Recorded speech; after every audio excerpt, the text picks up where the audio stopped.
अगदी तिप्पट चौपट फुलणारा पापड पाहू शकता किती सुंदर झालेला आहे आणि कुसकुशीत झालेला आहे। लगेच त्याचा चुरा होतो।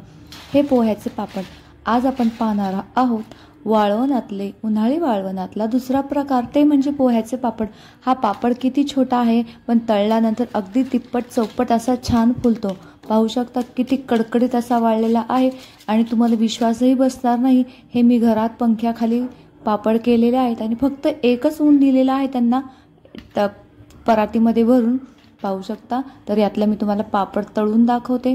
तर हे बघा कडकडीत तेल गरम केलेलं आहे आणि याच्यामध्ये हे पापड तळून घेऊ। बघा बघा किती सुंदर असा छान फुललेला आहे, पूर्ण असा तिप्पट चौपट झालेला आहे। हे पहा। तर हे पापड कसे केले ते आपण आज पाहणार आहोत। आता यातलाच मी तुम्हाला तुकडा मोडून दाखवते। हे पहा। तर त्यासाठी 2 ग्लास मी पोहे घेतलेले आहेत। पोहे व्यवस्थित छान चाळून घ्यायचे आहेत आणि 10 मिनिटं मी त्यांना मीडियम आचेवर भाजून घेतलेला आहे। सुरुवातीला 1 ग्लास पोहे मी कढईत भाजून घेतले आणि मग दुसरा ग्लास परत भाजून घेतला। एकदम एवढे पोहे भाजणं शक्य नाही, त्यामुळे मी एकदा 1 ग्लास आणि परत दुसऱ्यांदा 1 ग्लास असे 2 वेळा करून छान असे पोहे 10 ते 15 मिनिटं मीडियम आचेवरती भाजून घेतले आहेत आणि याला आपण थंड करून घेऊया। तुम्ही पाहू शकता व्हिडिओत दाखवल्याप्रमाणे तुम्ही हे असे पोहे भाजून घेऊ शकता। हे पहा छान असे मस्त एकसारखे भाजून घ्यायचे आहेत आणि गॅस मीडियम ठेवायचा आहे आणि सतत पळी फिरवायची आहे। पळी म्हणा की उलथन म्हणा ते फिरवायचं आहे। एकसारखे असे पूर्ण एक साइडनी भाजले गेले पाहिजे, चौकडून भाजले गेले पाहिजे। तर पाहू शकता अशा पद्धतीने हे आता थंड करून एका भांड्यामध्ये मी काढून घेते। हे पहा थंड झालेले आहेत आणि तुम्ही हाताने जरी याला चुरा केला तरी तो लगेच हाताने याचा चुरा होतो।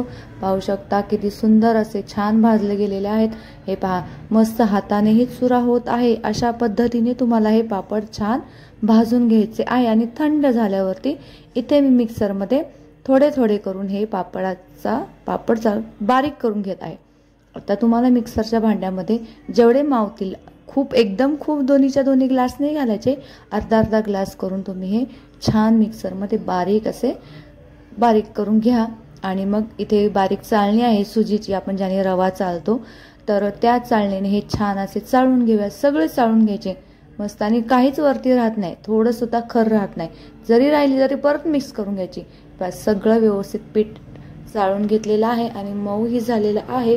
पाहू शकता अशा पद्धतीने 2 ग्लास मी पोहे घेतले होते। हे पहा तर 2 ग्लास पोह्याचं एवढे पीठ झालेलं आहे। याच ग्लासने मी 2 ग्लास पोहे घेतले होते, त्याच ग्लासाने 1 ग्लास ही पिठी झालेली आहे। आता आपण ही मोठ्या परातीत काढून घेऊया जेणेकरून आपल्याला व्यवस्थित हे एकसारखं मिक्स करता येईल।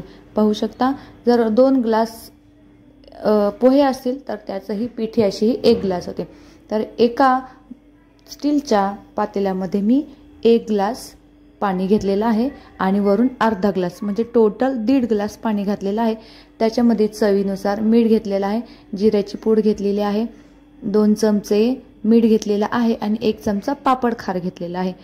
पाणी गरम झालं की आता हे सगळं मिश्रण आपल्याला त्याच्यात टाकायचं आहे आणि मिक्स करून घ्यायचं आहे। थोडी उकळी आणू द्यायची म्हणजे सगळे मसाले मिक्स होतील आणि त्याची चव पूर्ण त्या पाण्यामध्ये उतरेल।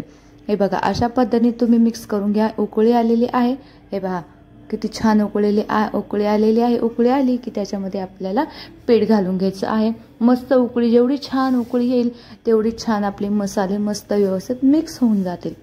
पाहू शकता अशा पद्धतीने तुम्हाला व्यवस्थित मिक्स करायचं आहे आणि या पातेल्यामध्ये एका हाताने तुम्ही पीठ घालायचं आहे पोह्याचं आपण जे बारीक केलं होतं आणि एका लोटाळण्याने एक साइडने मिक्स करायचं आहे। मिक्स करत करत ते आपल्याला घालायचं आहे आणि नंतर पातेलं धरायचं आहे। गरम असतं कापडाच्या साह्याने धरायचं, कळशीने थोडं घसरू शकतं। तर इथे मी छोटा टॉवेल घेतलेला आहे आणि त्याने असं घट्ट पकडून पूर्ण गोल असं फिरवते म्हणजे गाठी होणार नाहीत आणि जे लोटाळण्याला लागलेलं आहे ते गरम गरम असतानाच आपल्याला काढून घ्यायचं आहे। आता हे 5 मिनिटं असं मस्त दणदणीत अशी वाफ येऊ देऊया। वाफ आल्यानंतर गॅस बंद करायचा आणि हे असं मोठ्या परातीमध्ये काढून घ्यायचं म्हणजे आपल्याला छान असं चुरता येईल।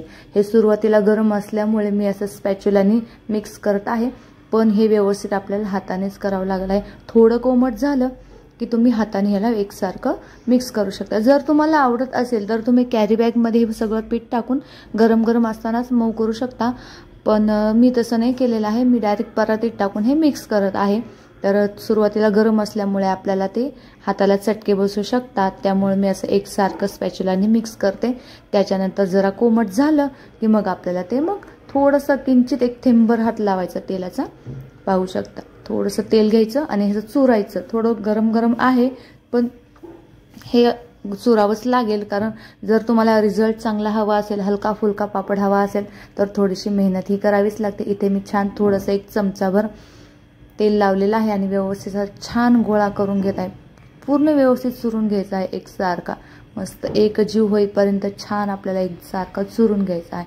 पाहू शकता तुम्ही अशा पद्धतीने तुम्हाला सगळा चुरायचा आहे। जसं मी व्हिडिओत दाखवला आहे त्या पद्धतीने तुम्हाला तो गोळा व्यवस्थित मिक्स करायचा आहे। तर आता आपण ह्याचे छोटे छोटे गोळे करून घेऊयात, ठीक आहे। तर इथे मी पोळपाटावरती थोडासा गोळा घेतलेला आहे आणि इथे मी डायरेक्ट पोळपाटावर लाटून दाखवणार आहे तुम्हाला अगोदर, आणि त्याच्यानंतर मग तुमच्याकडे जर मशीन असेल तर तुम्ही मशीनमध्ये सुद्धा करू शकता। तर थोडासा गोळा एकसारखा फिरवून घ्यायचा आणि हे पाहू शकता अशा पद्धतीने आपण पुरी लाटतो त्या पद्धतीने लाटून घ्यायचं आहे।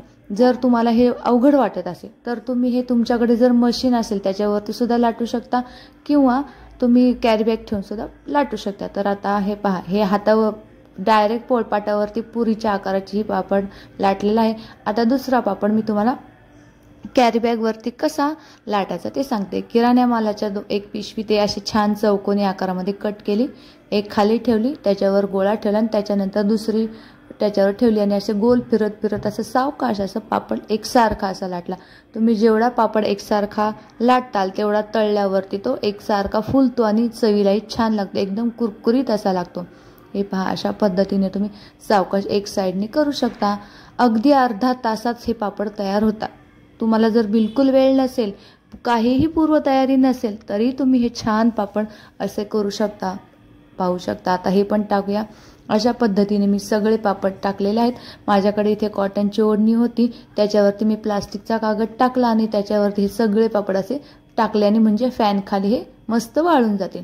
आता फॅन खाली दिवसभर ठेवायचे आणि दुसऱ्या दिवशी काय करायचं, परातीमध्ये भरायचे आणि छान एक असं कडकडीत ऊन द्यायचं। हे बघा, अशा पद्धतीने एक छान ऊन दिलं की कडकडीत छान होतात। पाहू शकता किती सुंदर असा एकसारखा आपला पापड झालेला आहे।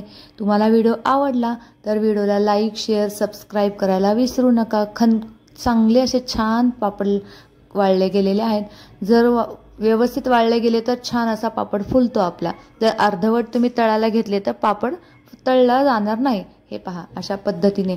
तर इथे मी दाखवते तुम्हाला तळून, पाहू शकता। आता कडकडीत तेलात आपल्याला हे छान पापड तळून घ्यायचे आहेत। मस्त पापडाची साईज आणि तळल्यानंतरची साईज तुम्ही स्वतःही फरक पाहू शकता याच्यामध्ये, किती छान झालेला आहे आणि अगदी सुंदर असा हाताने अगदी तोंडात टाकताच विरघळेल एवढा छान पापड झालेला आहे। पाहू शकता, घरातल्यांना, वयस्कर व्यक्तींना सुद्धा हे पापड अगदी सहज खाता येतील अशा पद्धतीचे हे पापड झालेले आहेत, ठीक आहे।